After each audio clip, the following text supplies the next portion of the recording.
narkoba, seks bebas, glamoritas, dan kemewahan. Inikah gambaran identitas kehidupan modern? Bagaimana menemukan identitas diri yang sesungguhnya? Aktris cantik ini akan menguak semua kekelaman masa lalunya, di mana ia pernah tenggelam dalam kubangan glamoritas, narkoba, dan seks bebas. Lifers, stay tuned on Solusi Life.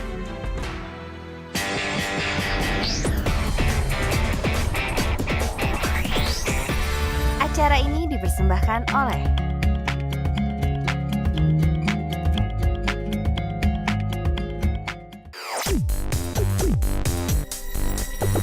dari Studio 2 CBN. Anda sedang menyaksikan sebuah acara yang pastinya sangat menginspirasi, penuh dengan kisah-kisah inspiratif. Ya, bersama saya Andi Otniel dan rekan saya Tiffany Ori, Anda sedang menyaksikan Solusi Life Inspirasi. Yes. Ada topik yang sangat menarik ya, ada kaitannya dengan ini. Tapi sebelum kita bicara lebih lanjut, KTP, identitas.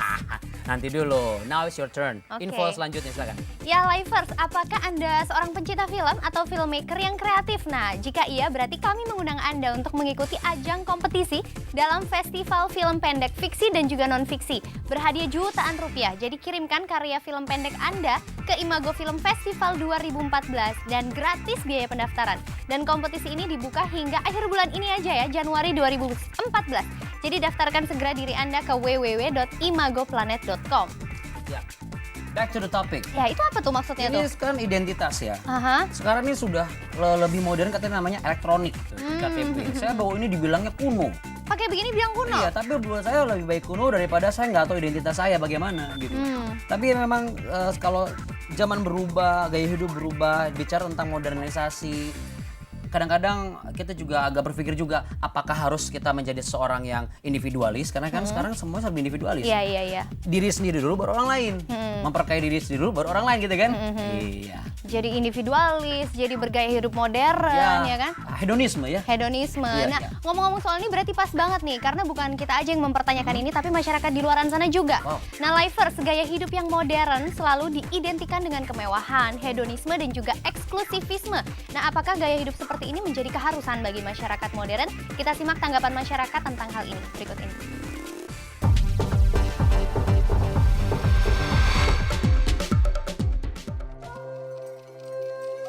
Kehidupan modern seringkali membawa manusia ke dalam sebuah arus besar tuntutan gaya hidup yang jika tidak disadari akan membawa kita larut dalam suatu tatanan norma yang seolah-olah menjadi bagian dari hidup yang tidak dapat dihindari.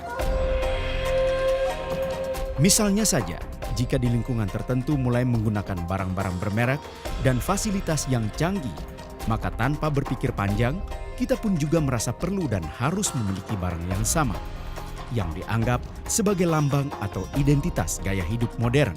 Ya sedikit iri sih, iri pengen punya juga BB itu, biar keren juga.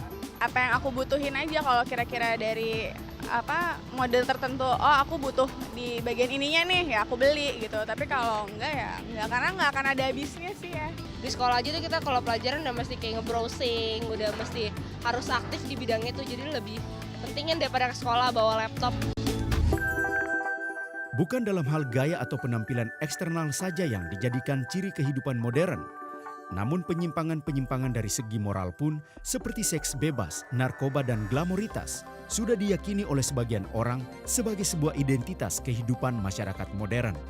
Kalau nggak kayak gitu nggak oke, temen cowok kayak wah gue mesti ngerokok nih kayak gitu-gitu, kayak sebenarnya sih pikiran orang old mind banget sebenarnya, kayak pikiran yang jelek banget. Semoga kita generasi muda itu nggak terjerumus ke dalam dunia kayak gitu aja gitu. Karena kan udah jelas ya, narkoba, free sex itu benar-benar moral yang nggak baik gitu. Ya seharusnya kita menanggapi modernisasi yang ada itu ya dengan baik ya. Maksudnya kita kan udah cukup punya bekal pendidikan gitu.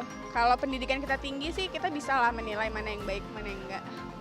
Modernisasi dengan seks bebas, modernisasi dengan narkoba, modernisasi dengan gaya hidup yang mungkin konsumtif, itu adalah hal yang berbeda. Modernisasi adalah sesuatu yang kita tidak bisa tolak.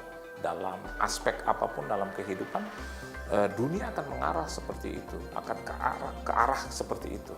Tetapi seks bebas, narkoba, terus gaya-gaya hidup yang berlebihan, yang membuat satu daya tarik yang berlebihan sehingga membuat hidup kita terjebak di dalam korupsi, di dalam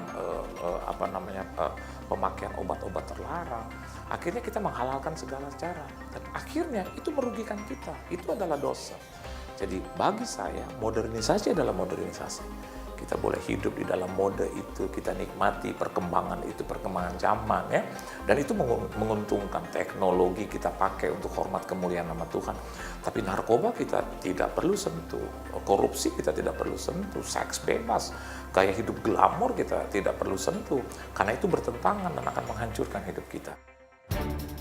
Tak bisa dipungkiri bahwa arus modernisasi dan globalisasi adalah sesuatu yang pasti terjadi dan mustahil untuk dibendung. Hal ini membawa pengaruh yang luar biasa bagi seluruh strata masyarakat. Namun hendaknya masyarakat menyadari bahwa kehidupan modern haruslah disikapi sebagai sebuah desakan untuk kita dapat memposisikan diri sejajar dengan era kemajuan tanpa terpengaruh oleh tren modernisasi yang bertentangan dengan identitas diri yang sesungguhnya.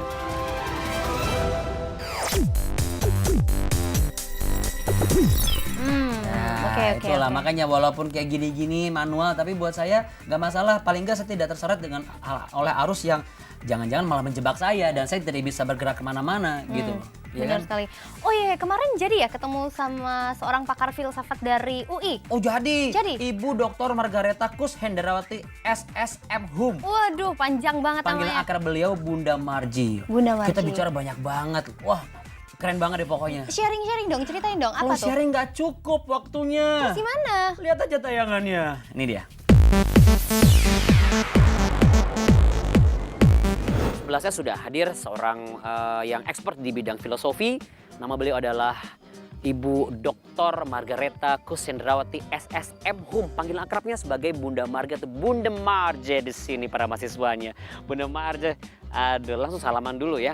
Ini kita langsung bicarakan satu hal yang memang terjadi, yaitu hidup zaman semakin modern dan kenapa pada saat zaman itu semakin modern, gaya hidup juga semakin modern, justru rentan dengan yang namanya pergaulan bebas, seks bebas, narkoba, dan hal-hal lainnya. Itu sebenarnya masalah ekses. Bukan masalah apa yang diajarkan dari keluarga ataupun dari orang tua. Nggak mungkin yang namanya keluarga, orang tua itu mengajarkan anaknya untuk seks bebas. Ataupun anaknya supaya memakai narkoba, itu barang-barang psikotropika yang sangat membahayakan. Nggak mungkin. Tapi Bunda, kalau kita lihat perkembangan sampai sekarang ini, bukankah itu semua berjalan sepertinya secara sistematis nih Bun? Betul, sudah terstruktur itu. Nah ini kalau pendapat Bunda dari point of view filosofi bagaimana? Itu sebenarnya ada tren pemikiran yang berbeda sudah sekarang ini. Kalau dulu kita katakan tren itu mengatakan kalau benar ya pasti benar. Kalau salah ya pasti salah. Sekarang itu antara benar dan salah itu sudah nggak jelas. Inilah ada tren-tren tertentu di mana ada ruang-ruang yang sekarang itu ada yang terhapus tetapi juga ada yang ditambahkan. Nah dengan demikian tentunya masyarakat juga berbeda.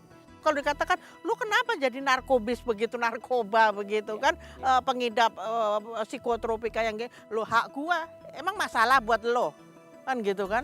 Nah itu yang sekarang berkembang kan. Padahal masyarakat itu terdiri dari beberapa individu yang memiliki identitas yang mereka tahu sendiri. Betul. Sehingga apa-apa yang ada di hidup modern itu tidak mempengaruhi kehidupannya. Identitas yang seperti apa yang tepat untuk harus dimiliki seseorang dan setiap orang yang ada di dalam masyarakat dalam menghadapi kehidupan yang semakin modern ini. Itu ya, justru kita itu harus memperkuat dalam hal moralitas. Moralitas pribadi masing-masing itulah yang harus diperkuat, dipertebal agar supaya hak asasinya tidak melanggar hak asasi orang lain. Justru itulah kita sebagai orang yang peduli kepada masyarakat, kalau memang kita ini peduli pada masyarakat, kita harus kontekstual.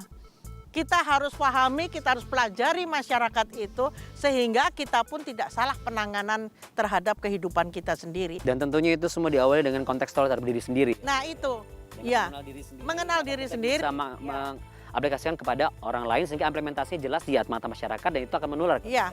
Menular tetapi juga sesuai dengan diri orang masing-masing itu. Bukan seperti kita juga. Kalau itu cloning berarti. Iya. Wah, pembicaraan yang sangat menarik. Terima kasih Bunda Margi. Selamat bertugas. Lifers, kalau kita itu tahu tentang kebenaran akan kehidupan kita memahami Tuhan secara kontekstual, sebenarnya Tuhan itu nggak anti dengan gaya hidup modern. Karena sesungguhnya Anda dan saya adalah pribadi yang di-create oleh Tuhan segambar dan serupa dengan Dia, pencipta kita. Dan kita itu sesungguhnya sebagai pribadi yang memiliki value sehingga di mata pencipta kita, Anda dan saya begitu berharga, bahkan mulia. So Lifers, tetaplah bergaya hidup modern di era sekarang ini, tetap berkembang dan maju. Namun tentu saja bukan dengan pemahaman kita pribadi, tetapi bersama dengan pemahaman kebenaran akan kehidupan kita, yaitu di dalam Tuhan. Dengan demikian, kita akan menjadi pribadi yang bergaya hidup modern, namun pribadi yang kompeten, berkualitas, beridentitas, dan tentu saja berharga dan mulia di matanya Tuhan.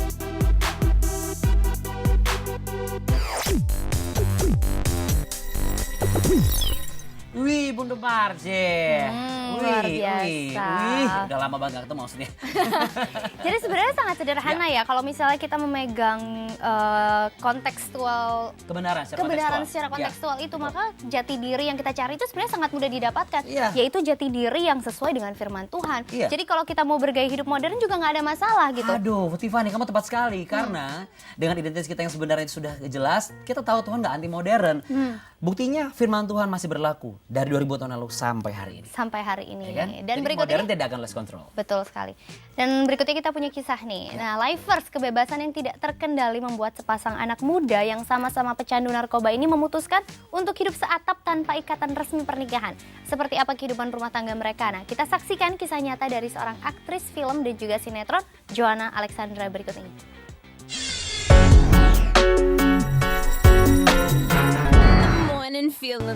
Hedonisme, alkohol, dan narkotika. Ini adalah sisi lain dari seorang model sekaligus artis yang pernah membintangi beberapa film layar lebar, Joanna Alexandra, dan seorang DJ, Raditya Oloan. Ini tentang kebebasan dan menjadi lepas. Saat itu aku merasa keren banget gitu dengan di sekolah aku anak yang sering clubbing gitu.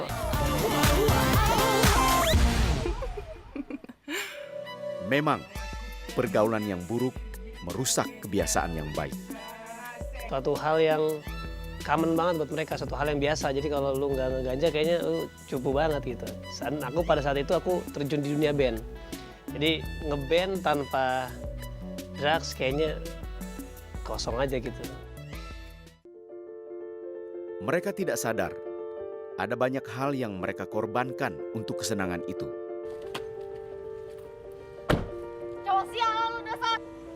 Pertama, keluarga, pendidikan, kemudian karir. Waktu itu sempat ada masalah sama suatu produk. Aku akhirnya kontraknya diputus gara-gara mereka ngeliat foto-foto aku yang mabok-mabokan di internet. Ya namanya udah keenakan, terus aja gitu lanjut. Bayangkan apa jadinya ketika dua orang ini disatukan. Dari sahabat, menjadi pemakai narkoba, lalu kekasih. Sayang, mereka justru menyia-nyiakannya. Hubungan mereka terlalu dalam, muncul masalah baru.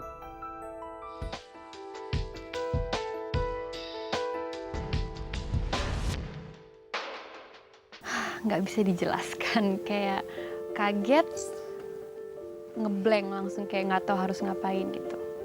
Karena di situ aku baru selesai promo film layar lebar aku, jadi yang kemarin-kemarin lagi sibuk-sibuk promo, terus itu juga di situ masih make banget gitu, benar-benar kemana-mana tuh pasti teler. Terus sekarang tiba-tiba harus kayak dihadapkan dengan kenyataan kalau aku hamil. Antara takut apa yang akan terjadi sama karir aku, terus nanti langsung pikiran-pikiran itu langsung gak enak banget, ngomong ntar orang tua gimana, ntar teman-teman gimana, ntar kerjaan gimana, pokoknya semuanya ketakutan itu datang banget. hampir sebulan untuk kita tunda terus mau aborsi atau enggak, karena benar-benar nggak tahu mau bikin keputusan yang mana, bingung banget gitu. Sebenarnya pertama-tama sih ya pemikiran saya aborsi jelas. Karena lingkungan saya juga banyak yang aborsikan, jadi menurut aku itu suatu hal yang biasa. Tapi ada hati saya yang tergerak untuk berkata bahwa, Jo, kalau kamu mau terusin, aku mau terusin. Ini serius nih, bakal beneran nih dijadiin nih bayinya nih gitu. Bener-bener nggak ngebayang nanti kalau kawin terus jadi seorang ibu, terus punya baby, terus apa yang harus dihadapi nanti itu bener-bener nggak kebayang. Apalagi yang kemarin-kemarin cuma bisa mabok-mabokan lah, dapat honor langsung beli obat-obatan gitu-gitu loh. Sekarang kalian maunya apa? Mau menikah? Saya takut bukan karena takut papa saya marah. Aduh, saya nggak tega lihat papa saya. Saya nggak tega lihat papa saya mendengar hal yang jahat ini. Jangan sampai papa merasa bahwa gua ini ternyata sampah bagi anak gua ini bukan orang tua yang berhasil, gua ini. Nah, itu yang aku takutin, tapi ternyata enggak sih. Sekalipun mau aborsi, papa dukung. Biar semua papa yang nanggung dosa. Jadi kita bilang, oke Pak, kita udah putuskan untuk terus. Ya udah, kalau kamu terus papa dukung. Papa akan ngomong sama mama, kasih clue, kamu besok datang ya udah. Tapi itu belum semua. Kejadian berikut semakin membuat mereka sangat heran. Mulai menjauh dari rumah, papa saya melambaikan tangannya dada. Saya melihat bahwa di situ hati saya benar-benar hancur banget. Saya lihat mukanya tidak ceria, cuman dia senyum. Tapi saya lihat matanya sedih sekali. Dan tatapan itu yang saya bayangkan dari perjalanan di Pondok Kelapa sampai ke Rasuna. Saya diam doang. Sampai tidur. Saya nggak ngomong sama Joanna, saya cuma diam, tidur. Saat saya tidur, itu saya terus terbayang dengan papa saya. Hancur berkeping-keping lah.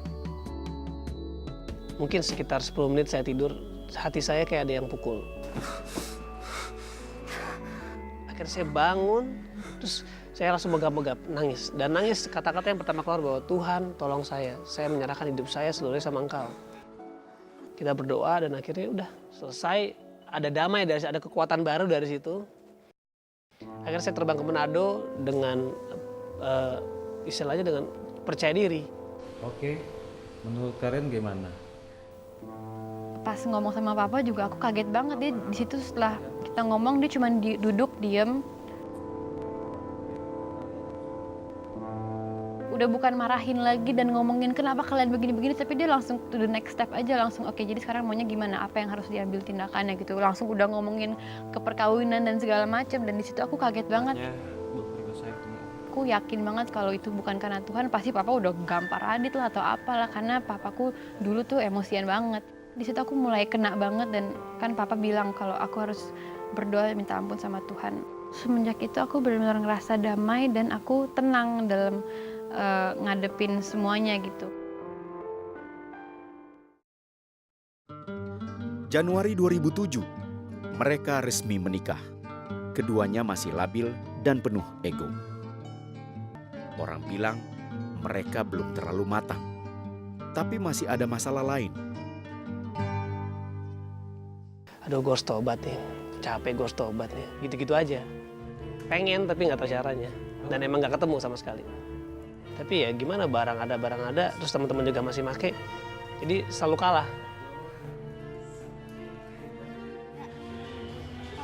Kepikiran sih, maksudnya pas mau make sih kayak pakai nggak ya, tapi aku lagi hamil. Cuman waktu itu emang iblisnya lebih kuat, akhirnya tetap pakai. Aku nggak kepikiran mau lepas atau enggak, cuman aku kayaknya tahu deh kalau emang mau kan pasti bisa gitu. Cuman emang saat itu emang mungkin kemauannya belum keras banget aja. Semakin dilawan, keinginan itu justru semakin kuat. Jadi aku melihat, wow, ternyata di panti pijat bisa begini ya. Duh, kok di sini bisa begini ya? Akhirnya aku kayak, aduh terbawa gitu. Aduh, kenapa gue kawin sekarang gitu. Sampai akhirnya itu membuat aku stres sekali. Sampai akhirnya aku jatuh ke masturbasi. Cuman akhirnya aku punya komunitas yang luar biasa. Akhirnya aku bersaksi dan didoain, dan puji Tuhan itu sembuh. Dengan saling mengakui kesalahan, mereka sedang menelanjangi dosa. Di komunitas ini juga mereka mengikuti konseling. Oktober 2007, Suriel lahir. Kehadiran bayi ini membawa perubahan besar. Joanna bersih dari rokok dan narkoba. Di sisi lain, ada pengorbanan dan tanggung jawab yang lebih besar. Prioritas kehidupan aku itu benar-benar di-switch dari yang biasanya aku single, terserah aku maunya ngapain, pulang jam berapa, mau ngapain aja, apa yang aku lakuin. Sekarang aku harus mikirin suami lah, mikirin anak lah, mikirin rumah gitu. Benar-benar tiba-tiba dikasih tanggung jawab yang gede banget. Sedangkan Radit waktu itu prioritasnya masih ya pekerjaan, kadang-kadang dia lebih ke pelayanannya dia gitu.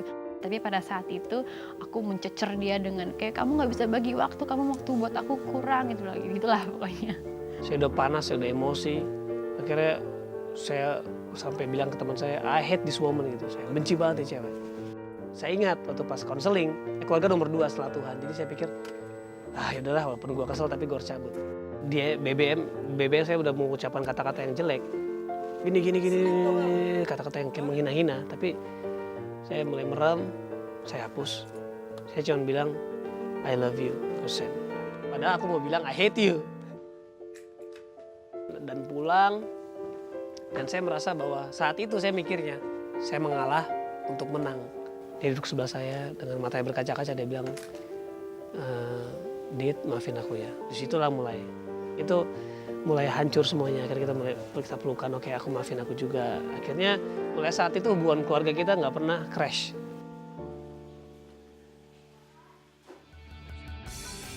Tiap kali mereka menghadapi konflik, mereka mengikuti konseling. Dan dia doakan saya, dia bilang seperti ini, Radit kamu terlalu berhayal ke sana kemari. Terlalu berhayal ke sana ke sini. Jangan cari berkat, cari sumber berkat. Tapi cari sumber berkat, yaitu Tuhan itu sendiri. Wow, saya bilang, ini Tuhan ngomong sama saya melalui beliau. Akhirnya saya memutuskan untuk tinggalin bisnis saya. Padahal saya lagi utang ya. Saya tinggalin bisnis saya full melayani Tuhan. Tapi luar biasa, saya nggak cari keringat untuk cari uang. Tiba-tiba orang nelpon, iya kamu punya barang ini ya, saya pesen dong. Selama setahun seperti itu terus, sampai akhirnya utang saya lunas. Dengan proses yang tidak singkat, mereka menemukan sebuah kebenaran dari setiap firman yang mereka dengar. Kebenaran yang sanggup mengubah seluruh hidup mereka. Benar, firman itu yang sudah ditanamkan ke hati saya, itu dia berbuah sendiri. Sampai akhirnya karena saya fokus untuk menjadi seperti Tuhan, itu otomatis hilang. Loh, kok gue berhenti ngerokok ya? Loh, kok gue berhenti ke ganja ya? Loh, kok gue berhenti ekstasi? Akhirnya aku berhenti semua. Bahkan sampai saya bisa mencintai istri saya dengan sempurna, itu karena saya nggak fokus ke itu. Saya nggak fokus untuk mencintai istri saya nggak fokus untuk hilang dari narkoba, tapi saya fokus untuk jalin hubungan sama Tuhan. Sekarang aku tahu bukan masalah dosanya gitu, cuman gimana kita ambil keputusan yang benar itu gitu. Mungkin nggak cuman masalah obat-obatan ya, cuman kayak mungkin dulu kan aku pernah masuk Playboy juga dan aku dulu seneng gitu pakai bikini, aku seneng di foto-foto pakai baju seksi, cuman aku di situ mulai kebuka pikirannya bahwa mungkin menurut dunia itu oke gitu, malah keren, tapi kita sebagai anak-anak Tuhan kan harus punya standar yang beda sama dunia gitu. Jadi pelan-pelan aku jalanin itu, aku ambil keputusan-keputusan yang benar. Aku ingin menjadi contoh bahwa sebenarnya anak muda, hiasan anak muda itu adalah kekuatannya. Jadi sebenarnya kita punya power, kita punya kekuatan di mana kita masih muda, jangan sia-siain waktu. Jadi aku ingin ngasih contoh bahwa anak muda itu harus lebih powerful dengan orang tua. Sulit apapun, aku merasa aku happy. Kenapa? Karena Tuhanku udah bilang bahwa kita lebih dari pemenang. Apapun masa lalu yang kita udah lewatin, apapun dosa-dosa yang kita udah lewatin, tapi ujungnya itu kalau emang kita berserah sama Tuhan tuh pasti baik. Kita lupain aja semua yang kita udah lewatin dan kita biarin Tuhan yang bekerja, biarin Tuhan yang tuntun kita step by step untuk jadi lebih baik.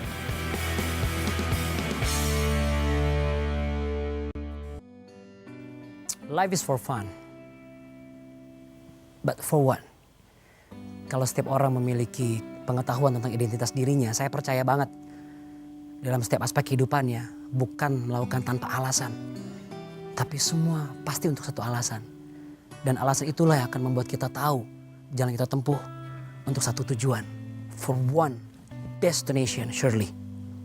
Dan kalau saat ini Anda menatap televisi dan Anda bertanya-tanya, sudah banyak yang saya lakukan. Tapi kalau mau jujur, saya juga nggak tahu. Destinasi saya belum pasti kira-kira kemana. Kabar baik untuk Anda semuanya. Identitas kita sama dengan yang menciptakan kita. Nomor seri kita sama. Kita segabah dan serupa. Dan kalau pencipta kita tinggal di sorga, itulah destinasi kita. Tetapi satu-satunya kunci untuk menerima itu semua adalah dengan mengakui Dia yang turun ke dunia dan berkorban di kayu salib. Hari ketiga bangkit untuk membuktikan semua orang yang percaya dengan namanya, yaitu Yesus. Orang itu memiliki identitas diri yang sesungguhnya dengan destinasi yang sesungguhnya. Dan Andalah orangnya. Pejamkan matamu, jangan ragu, ikuti kata-kata ini. Engkau boleh pegang tangan pasanganmu, engkau boleh taruh tangan di dadamu dan katakan, Yesus, aku mau mengakui bahwa aku diciptakan segambar dan serupa dengan Engkau. Engkaulah Tuhan, Engkaulah Juru Selamat, masuklah dalam hatiku, ubah hidupku, agar yang lama biarlah berlalu dan yang baru ada dalam kehidupanku. Kerajaanmu datanglah, kehendakmu jadilah. Katakan sekali lagi, kerajaanmu datanglah, kehendakmu jadilah. Yesus, terima kasih. Terima kasih. Di dalam nama Yesus aku berdoa. Amin. Yes, saya mengucapkan selamat kepada Anda. Mungkin dunia mengatakan, kita tidak semodern dunia. Tetapi saya pastikan identitas kita sudah sama dengan yang menciptakan kita. Jangan pernah ragu, ada bantuan sahabat-sahabat yang siap untuk mendengar semua hal yang Anda ceritakan. Lifers, pasti ada pertanyaan di benak Anda saat ini. Mungkin Anda bingung atau justru masih meragukan apa yang kami katakan. Anda bisa telepon kami saat ini dan kami siap membantu Anda dan menjawab setiap pertanyaan-pertanyaan Anda. Counseling Center CBN senantiasa siap mendengarkan curhatan hati Anda dan menjadi sahabat bagi Anda. Kami tunggu telepon dan juga SMS Anda saat ini juga. Nama saya Cindy Carolina.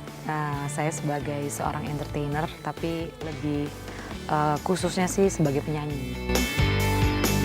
Menurut saya sih sudah pasti sangat berdampak gitu, karena media itu kan mempresentasikan banyak sekali informasi yang gak cuma sekedar dalam negeri aja, tapi juga di luar daripada negeri sendiri gitu. Mungkin hal-hal yang positif, media juga bisa membantu Indonesia, masyarakat Indonesia untuk mengetahui perkembangan di luar dari Indonesia sehingga mereka bisa lebih memiliki pemikiran yang luas gitu. Ya, menurut saya tayangan mengenai kesaksian itu bisa mengubah banyak orang gitu. Entah mereka punya masalah atau enggak, tapi terutama yang punya masalah gitu, karena mereka lihat solusi di sana, jalan keluar. Mereka juga melihat ada kasih Tuhan di sana yang mengubahkan. Kalau secara pribadi aku sendiri mengalaminya gitu loh, karena itu adalah kesaksian yang real yang orang bisa lihat dan mengubahkan hidup.